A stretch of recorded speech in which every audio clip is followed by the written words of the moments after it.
What is happening, fishers, and welcome to Throwback Thursday.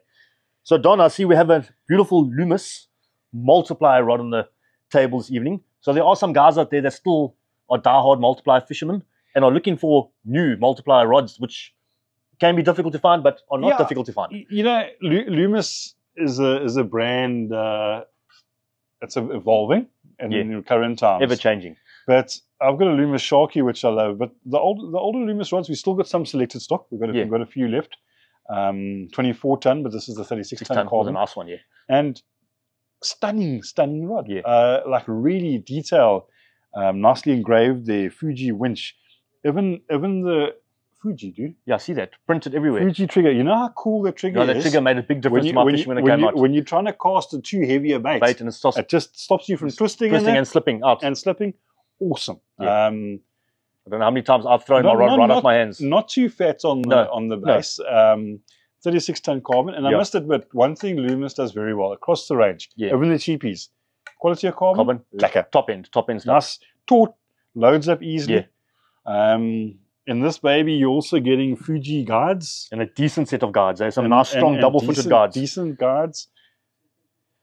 HMG, high modulus graphite. Fits in nicely. One thing I love on Loomis rods, which all other oaks would actually wake up, feel that roughened piece of... Just helps you get your spriggles apart when you're pulling them apart. Done. No issues. Never had an issue. No swimming caps needed. Also, what I enjoy about them is a casting rod. Nice, decent size guides.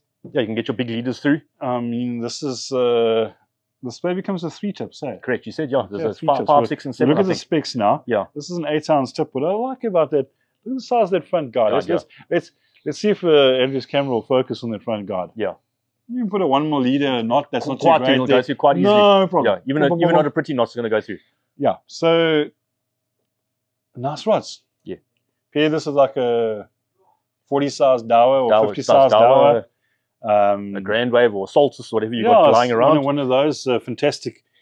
And spec here, we're looking at. I think this one was quite a nice spectrum. I love the coatings. Okay, 4.2 meters, so 14 foot.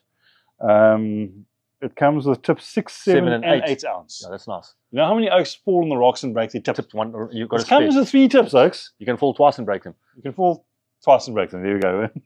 You're ahead of me on this one. But I think just a beautifully made product. And sadly, the casting market is dying, unfortunately. Is dying, but some new models are coming out. Yeah. I think we're going to see a couple of new ones. Am I mistaken? The Kuma Euphoria, I think. I think there are talks of it. There are talks of it. But I would seriously, although this is not the latest design, when you look at that Fuji winch, the pistol grip. But you're still getting a nice, well-built, light rod. These things are phenomenally light and strong. You said you can pull this thing. You can pull these things well. No, you can pull it well. You can pull these things proper. And available from like the 3-4 ounce models all the way up to the like heavier 8 ounce stuff. I've got a Loomis Sharky, which I fish with, which is a 9 ounce. Yeah. Exactly the same kind of series. One's also an HMG. And some guys can't even cast it. My brother is about your size, tall, but he can't even cast it. Like 20 meters, dude. Can't load it up. And I said to him, like, he used to throw a Castmaster, but he's obviously got a bit older now. Yeah. I'm the lighty in the family. And I love that thing's casting. I put a 5 ounce or a 10 ounce. And you can throw it. And I can hoik it 70, 80 meters, no problem. I think a 10 ounce, I might snap my little wrist. You just got to make sure your footing is pretty good. Yeah, because when you hoik it around, you don't want to slip. Yeah. But in saying that, the pulling power of these rods is second to none. I've taken gully sharks 1.5, 1.6 meters. They take 20 meters a line. You stop them. And I say, I want to see what you are, tighten, drag, and you pop them to the top. And bring them in. So, incredible, powerful rods. We would not want to use a multiplier rod still, though. Well, listen, I'd still fish multiplier rods. It's probably, if I'm fishing targeting silver steamers or black steamers. I think bricks. In the bricks, in the heavy bricks, where you can still fish some good thick mono, 0.5 or 0.6. You don't have to worry about being snapped up on the braid so easy. Yeah, I think that bungee effect as well of the mono when you're looking at something big close, like we're talking stupid big, like a 25 kg black or something like that. Black steamers is going to bully you. Yeah.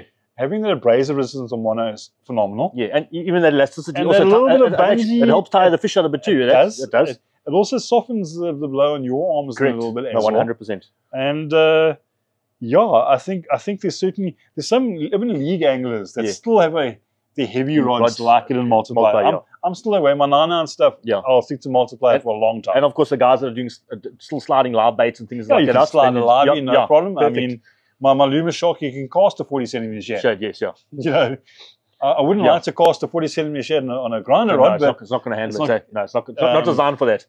So these things still have their place. If you're on a budget as well, I know some of them, this is one of the slightly higher end priced ones, but there's some that are really realistically priced. And as we've spoken about before, if you're a guy looking to get into non-edible fishing on a budget, Multiplier is probably the way to go. Yeah, your stuff's going to last longer. And I mean, if you browse the second-hand market, you get something really reasonable. Well, yeah. But something like this would certainly keep most anglers happy for a long, long time. And it's a testament to what Loomis brings to the country. Correct. And I think most oaks, I've yet to have a guy own one of these Loomis rods and go, I didn't like that rod. Rubbish, yeah. They've built a reputation, they hold a reputation. And any stories you got of a fish caught in a Loomis rod? You must have one Loomis rod. No, I've got a Loomis. I'm trying to think which one it is. I know I got it at Sparks years ago. Also, it was my first rod that came out with a trigger finger. Okay, so that was the first I went to my old man fishing. Oh, we went to Glen Eden Point. Okay. Sea chocolate brown. Yep. And I got a nice little piggy. It's probably about 7 or 8 kilos. Not a massive fish, guys. But pig nose. Pig nose. That's not a bad fish, though, but I was super stoked. The water was chocolate brown. And I was still showing my old man, still quite showing off. I know he was fishing with his cast master at the time. So I was quite stoked. So yeah, definitely a good rod. Yeah, it certainly holds up to it for the price. That trigger finger was the selling point for me, and still is the selling point. Yeah, no, for sure. I think any decent casting rod should have one. Yes, correct. Yeah, okay. My favorite little Loomis rod, I got a little IM9. It's a 9-foot, 1.5 ounce drop shot rod. Ooh, I like those. And the guides were shockingly bad. They like rusted to pieces before you could blink. Yeah. But flip that blank. You know, my wife's not a fantastic caster. Put a 1/2 ounce sink on her with mono. Yeah. She's putting it 70, 80 meters out, dude. Yeah. That thing just loads up and goes, twang. Yeah, mono also gives you a little bit of that springy shot effect. And I think that's a testament to their carbon. Yeah. Even in this kind of range, the castability, the liveliness in the rod is certainly in the Loomis brand. Yeah. And I think if we look at more modern ones like the Archipelago and that heritage certainly has carried on. Yeah, definitely a well-built rod. I've even got my brother-in-law's actually got a Loomis rod with one of the rod balls at the moment. He's having converted, because of the blank so good, he's actually spending the money and having converted into a grind rod. That's how much he loves the rod. I must admit, I'm not quite sure about that. I put my Cedros 10,000 on my Sharky. Yeah. And I try to cast... what is it, 9 ounce, that thing? I try to cast an 8 ounce sinker on a grinder. It's actually quite fascinating with a short butt like this. So I've got no bionic finger here, so I'm like grabbing mono and... No, I don't know if that's going to work. And you haven't got a bionic finger. Yes. Yeah, the bionic finger is going to... You need a bionic finger. And this thing, it feels short. The balance just didn't feel right. No, it's not going to... And I hoik. Yeah. And it felt like your wrist was going to break. No, you'll snap your wrist off. That's what I'm saying. It didn't snap, but it felt like it was going to break.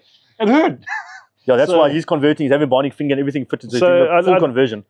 There's nothing to stop you from fishing. Yes, yeah. But these things are made for multipliers. Yeah, correct. That's their whole goal. Aim of the game. And do they cast shorter or not? No, I think if you're a good multiplier caster, you'll take on a grinder caster any day. On the right reel and the right setup. If you're a good multiplier caster, Yeah. No, for sure. Some of my longest casts. I still swear today I used to cast further for multiplier. I might be wrong. I've never actually measured, but there was, with my little 3 ounce, I used to throw further than I'm throwing a 3 ounce on a grinder. I've actually proven I've got a little TLD 10 Shimano, which is a lever drag, so there's no control in the spool speed. It just flies. On my 14.6 bluefish, I cast further on that than I do on a grinder. Yeah. Not 9 times out of 10. No, always. Always. Okay. Unless a bunch. Yes, that's what I'm saying. That's the 1 out of 10. That's the 1 out of 10. No, don't like it happen too often. So guys, look at the Loomis range. If you want to something like that, just chat to Neil or message us, email us. We do still have a range of them. They're kind of clearance prices as well, so you're getting some awesome deals. And I think, Loomis, proud to own them, and I enjoy them. They're a good brand. Anyway, guys, so if you are still looking for a multiplier rod or casting rod, as we like to call them, and you're battling to find one, Bilimoria are still well stocked. They've got a good variety of these rods there. I had a look at them earlier.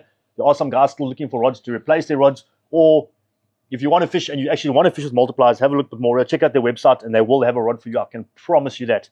So anyway, guys, thanks for joining us. Until next week, this was Throwback Thursday. Cheers, guys.